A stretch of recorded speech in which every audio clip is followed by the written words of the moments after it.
come, let it go, let it fill to overflowing, let it come, let it go, let it fill to overflowing, let it come, let it go, let it fill to overflowing, let it come, let it go, let it fill to overflowing, let it come, let it go, let it fill to overflowing, come, let it go, let it fill to overflowing, let it come, let it go, let it fill to overflowing, let it come, let it go, let it fill to overflowing, let it come, let it go, let it fill to overflowing, let it come, let it go, fill to overflowing, let it come, let it go, let it fill to overflowing, let it come, let it go, let it fill to overflowing.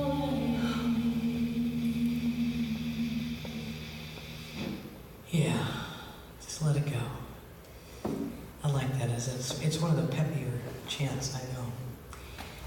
So welcome, welcome, welcome, and we're gonna do a couple things to start out with. But one of the first things we're gonna do is yesterday, as we know, a certain young man turned 19. Wow.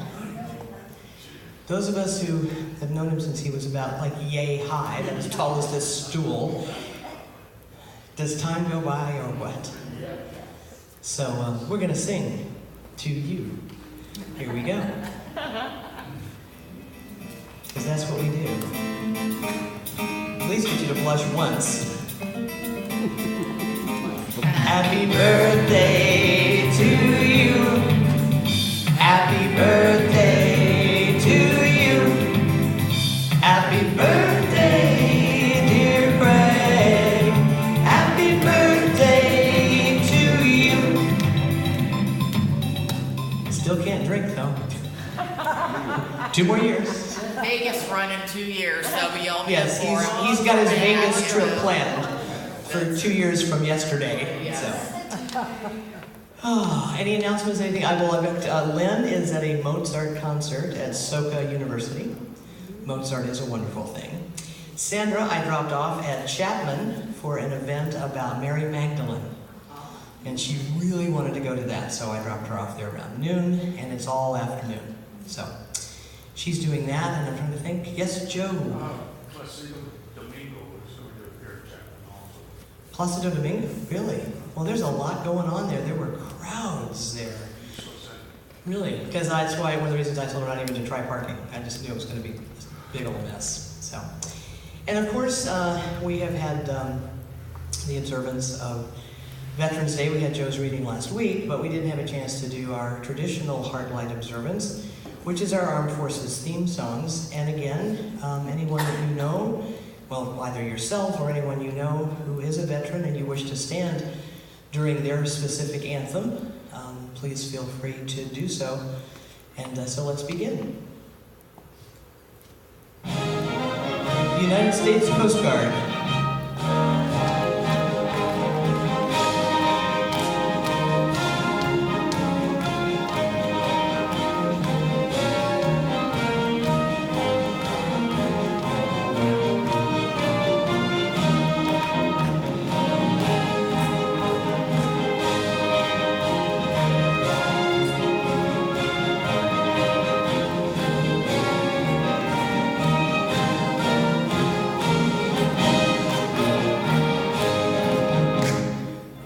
States Air Force.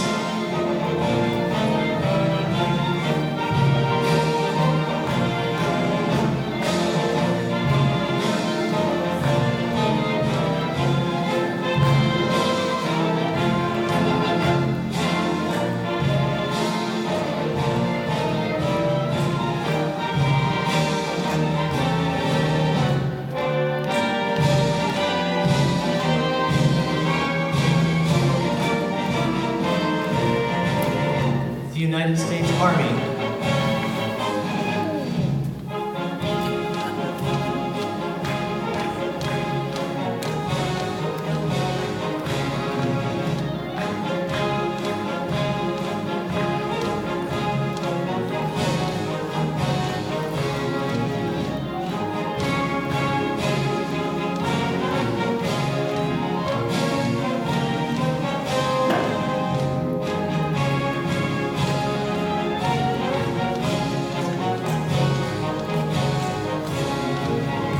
The United States Navy.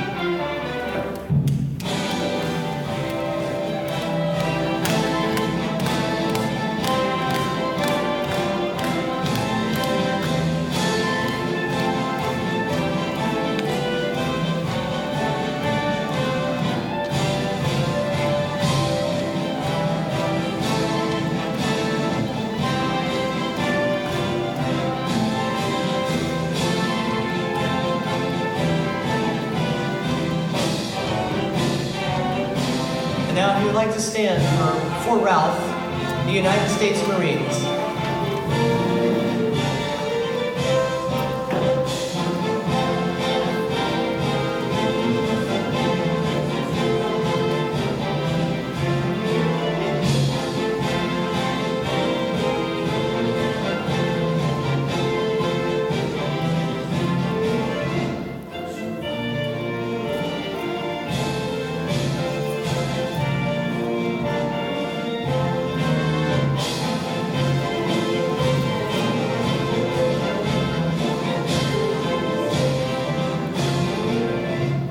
Thank you, thank you. You know what's sad is that I can only remember the words to that last song that I learned in grade school. We will fight for desks, and oh, we will fight for rights in recess. We will keep our desks a mess. We are proud to proclaim ourselves as the teacher's tiny little pests. I mean, so those are going through my head the whole time. I'm thinking, I know those are not the words to this. But it was fun. It was like On Top of Spaghetti. It was one of those caliber of songs that we sang. So, very good. So if we just sit back now, one of the things that people were asking me this week, as a matter of fact, was whether or not, I think you might want a different group. That's okay, don't you worry about it. People have been asking me, I was at a luncheon this week with Linda Turner and some other people, and one of the questions was, how do we know why things happen? That was a great question, so it was quite a bit of debate. And what just made me think of this Daniel Naman song, which is what we're going to play for our invocation.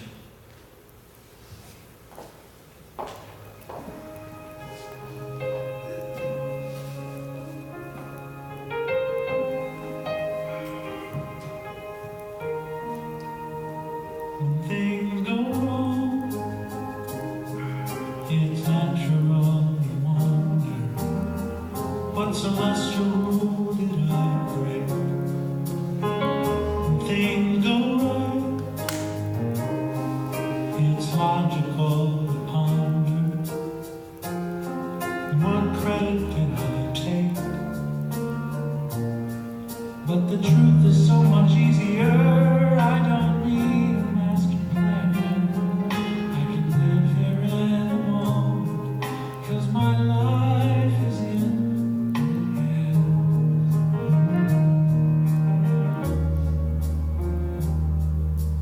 I don't need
if I could damage my soul. But at this moment, I remember it comes so clearly that the minute I surrender, I'm as safe as I will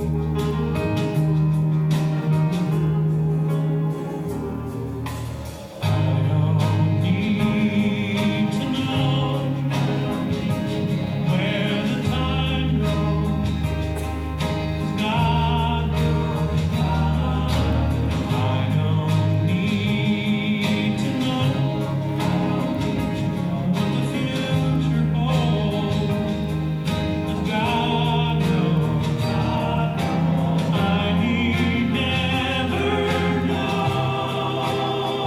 how pain is, how my heart mends. Just let go,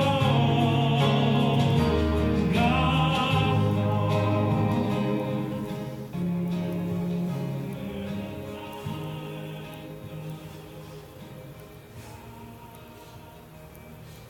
Today, as we gather together, we give thanks for our understanding that our highest selves, our spiritual selves, our God selves, always understand that life ebbs and flows, it comes and goes, and things happen. And we don't need to know the reason why. What we need to know is who we are. And today, gathering together, we affirm who we are, that we are children of the light, that we are ambassadors of love, that we are people who understand, who show compassion and empathy, who use our wisdom, who use our thoughts creatively to heal the world. We are people of faith, we are people of trust, we are people who know how to transform. We are people who are committed to a path of love. And that is all we need to know. And let us say together, and so it is. Amen. And our reader today, in honor of his advanced age, let's give him a hand.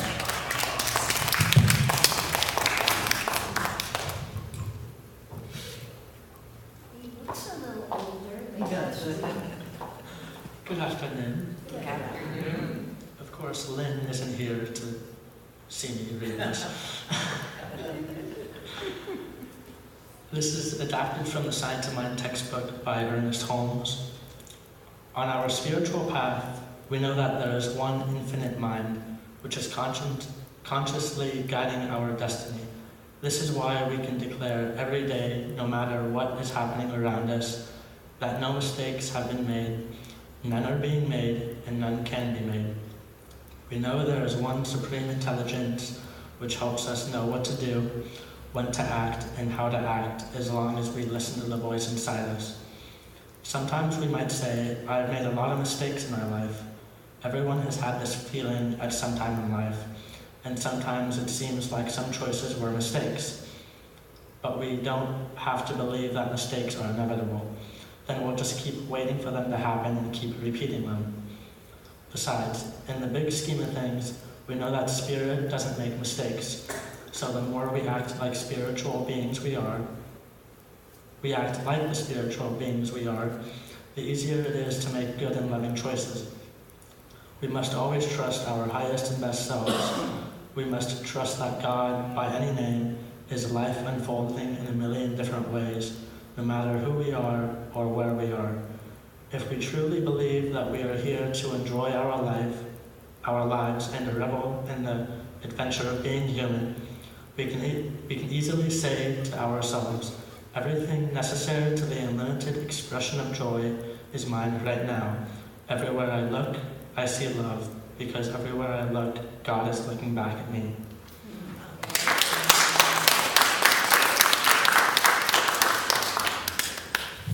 Well read. Well read. So I was, Russell sent me a short video. It's one of the TED Talks, and it was 3 interfaith, a little bronchial thing happening. There was 3 religious leaders who are the funniest people together I've ever seen, and I have to use one of the one of the men's lines. I have to look at all of you and say, you are the best Muslims I know. And do you know why I'm saying that? Because I found out what the word Muslim means.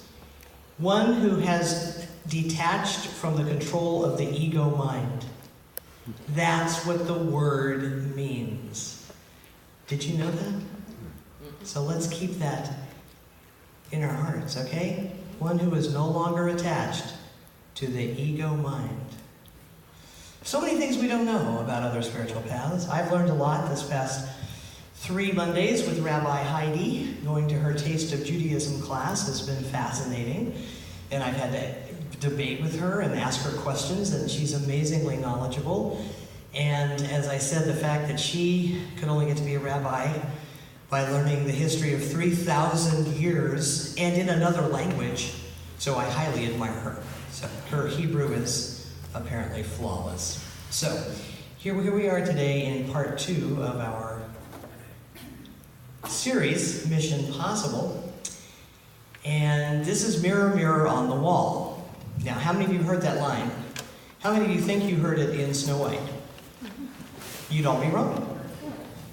And I did not know that, because what she says in the movie, 1940 something, magic mirror on the wall. Somewhere along the line, someone changed it, and 98% of the adults you ask will say, I am absolutely certain she said mirror, mirror on the wall. So that's okay. So we're in Mission Possible. We have a mission. Last week we talked about Proverbs, where there is no prophecy, the people perish. And that makes sense, because when we don't... okay, let's say you're going through your life one day, and something happens, and you forget who you are, and you forget your spiritual path.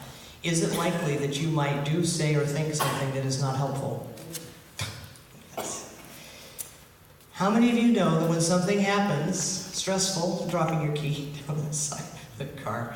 I know, honey, I know. These are the kinds of things. I can't tell you, back in the day when you could lock yourself out of your car, it was just something I did on a regular basis. Not really possible now. But when that happens, how often do we jump right into our spiritual self? Instantly. Or does it take us a little working, a little kind of moving around there? And that's okay, as long as we get there.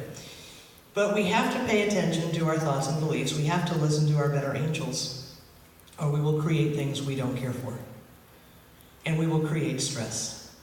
And we will create unhappiness. When we don't stay awake and aware, we aren't using our gifts. I watched a show about a woman who had had some very bad things, and I freely admitted bad things happened to her early in life. Some abusive things. But she finally admitted to her therapist, I have never ever let it go. I have never ever let it go.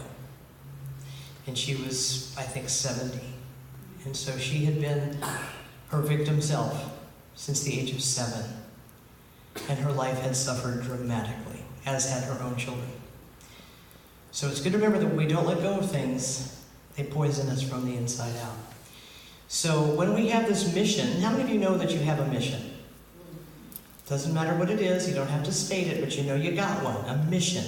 And it doesn't have to be some highfalutin spiritual mission, I'm going to go out and change the world. Just, my mission is to be who I truly am. And apply it wherever I am. That's it. It sounds kind of simplistic, but that works. So everyone's mission possible is unique. It's unique to you. You get to do it how you want to do it all the time. Last week I mentioned some components to an aware approach to living, which I thought could be important. There were 5 of them. Awaken. All of you are already awakened. Celebrate. You know how to celebrate. Embody. I know you're all out there embodying your principles and doing a fabulous job. Equip.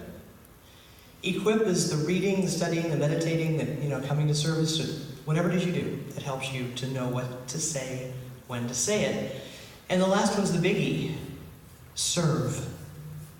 Serve. By the way, I usually pay Craig, and I'm only going to get half your pay today because I gave half of it to a homeless person. Okay, came up to me at Starbucks when I went to get the coffee and said, I really need to eat. And I said, okie dokie. So, just so you know, you helped. Be of service. So we awaken, we celebrate the truth. By the way, somebody said, I don't like the truth all the time. I said, sometimes the truth sucks. Sometimes the truth is painful, unpleasant. We don't want it. Illusion would be ever so much better. And that's just how it is. Okay? So, we have these extraordinary teachings. All of you who are here today have probably unlearned something you learned when you were very young, and you've had to let that go. We've had lots of negative messages about God. We know that there are some people who still think God is out to get you. How many times have you said, God will get you for that? Yeah, we've thought it, of course. So, we're not comfortable with that view, and that's fine. So we believe there is not God and us, there is God as us. So one of the best known examples, which I talked about last week, of God talking to us mere mortals, was the 10 Commandments. And we dwelt upon, you shall have no other gods before me. And the other one was, and because I am a jealous God. And we learned last week, it's zealous, and the God we shouldn't have anything before is right here. So all the riches, all the social standing, all the things we think we have to have, that's a passage that says, do not put that before the God inside you. Do not put your anger and your desire for revenge or your resentment or getting even before the God here. That's what the message is, okay? He also says, I shall punish children for the iniquity of their parents. Ouch. To the 3rd and 4th generations, double ouch. And all we know that means is that all of your thoughts go out into the world and they replicate after their kind. That's what New Thought teaches. Okay, so when we do things literally, we have a scary guy in the sky. When we do things symbolically, and we understand the meaning behind it, then we have something much more wonderful. Now, we also know that stories get bigger over time. As I asked you last week, who among us has not told a story and embellished it every time we tell it? And add some funnier things and some sillier things and make it a little more dramatic. And it's just because it's fun. Okay, well, people do that. So we also understand that every religion or spiritual path on planet Earth has commandments, has thou shalt nots. Christianity is not unique. Judaism, 661, Susan? 613 commandments. So glad I don't have to learn all those. We know that the most important commandment is what? Love the Lord thy God with all your heart, mind, and soul. And love your neighbor as yourself. Okay? So God's talking. The I Am says don't ever put anything ahead of your power. If you let someone else have the power in your life, you have just put another God before your God. You've just said someone else is more powerful than I am in my life. Love is always stronger than fear. Love is real, fear is not. When you say, okay, why don't you repeat after me? I'm great. I'm great. I'm powerful. I'm powerful. I work miracles. I work miracles. I'm beautiful. I'm beautiful. I have compassion. I have I am so kind. I I'm am so kind. I can do anything. I I can do anything. My blessings are endless. My My blessings are endless. Thank you. So that's the embodying part. So the peace, for us to have this, for any peaceful, loving path to be of value, you have to express its principles, right? So you can run around saying, I am so freaking peaceful, acting like a complete maniac. I'm sorry, but there's a disconnect. I am so kind and compassionate. Get the hell out of my way. So you're maybe not acting it, all right? So there's the saying, and then there's the embodying. So, for example, everything in a path is specific to one person. It might be good for them. If you're Catholic, it might be that saying chants or saying certain prayers repetitively is very helpful to you, and that helps you to meditate and reach your good place, and that's fine.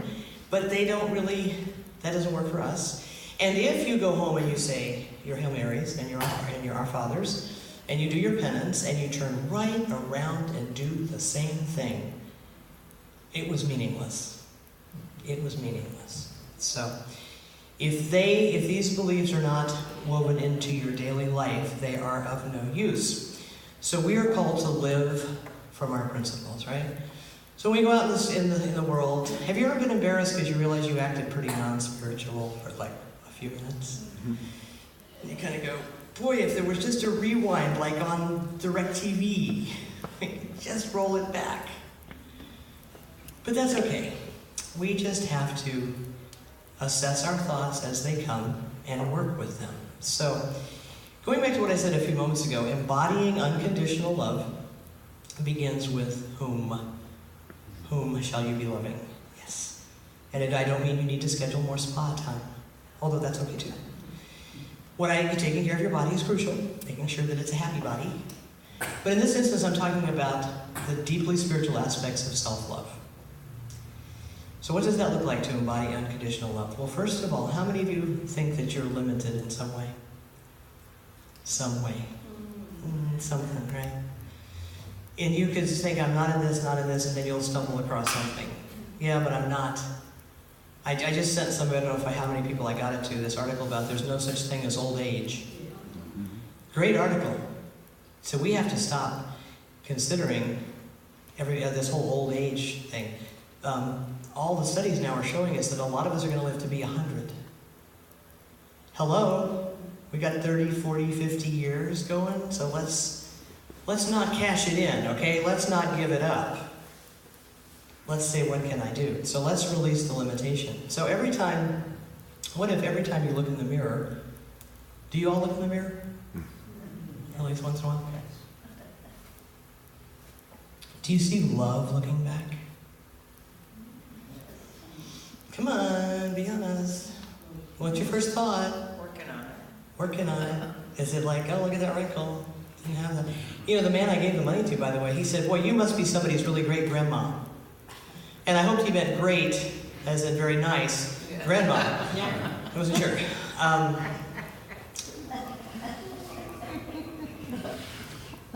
What if you could look in the mirror and not automatically go to your flaws? Not automatically listen to your ego. Not automatically assume there's something inherently imperfect. What if the first time you looked in the mirror, the first thing you thought was, I love you. Gosh, I love you. Every time. Wouldn't that be cool? And what if you no longer had to look in the mirror for validation outside of yourself? What if we chose never to emulate that? And I'm going to say evil in quotes. These are air quotes here. The evil queen in Snow White, who said, magic mirror, mirror, mirror, on the wall, who's the fairest of them all? And she got the answer she liked for a while, right? And then all of a sudden one day, she didn't like the answer. And by the way, I'm not necessarily endorsing that particular fairy tale. I mean, when you stop and consider that this poor young woman had to cook and clean and do laundry for 7 men just to earn her keep, it's a little disturbing. But that's okay. So she could be protected from the dangers of the forest. But there's a deeper teaching here, and I want you to think about the queen. Of course, she's evil in the movie. You know, Disney has to have its, heroes and villains. Do you think the queen was born mean? Was she born selfish, envious, egomaniac? I don't think so. I don't think she was born that. Joe, born that way. He's going, yes, yes. How any of you born with any of the things that you currently see as your faults? No, you were not. But we can all become like that queen. So for the sake of our teaching, we're going to give this evil queen her own backstory. Why not? Everybody in fiction should get a backstory. Even fictional characters deserve to have a backstory. First of all, it's reasonable to assume that she was very beautiful because clearly lots of admirers. And as she grew up, I would imagine that her beauty kind of got her everything she wanted. Doesn't that happen with the very beautiful, attractive people? It happens. It got her everything, including her husband, the king. Except that this man she trusted and cherished and fell in love with, he betrayed her. He cheated. Ladies in waiting, serving wenches, farmers' wives, didn't matter. This guy was a dog. Pretty much anyone in a corset. So, instead of questioning his character, she began to question her own beauty. Maybe I'm just not enough. Maybe I'm just getting old. Hadn't it always been enough to be gorgeous and royal? It's pretty helpful. So she gets hold of this magic mirror. And every day, it's kind of her spiritual practice, she asks it the same question: who is the fairest of them all? And the answer always comes back: you are, my beautiful queen. And so that's her lifeline, her validation. No matter what the creepy king, you are still beautiful. But that really isn't enough. And her lack of self-love translates into being rather unloving. She doesn't have very many people in her life who even like her. So she gets a pretty bad rep.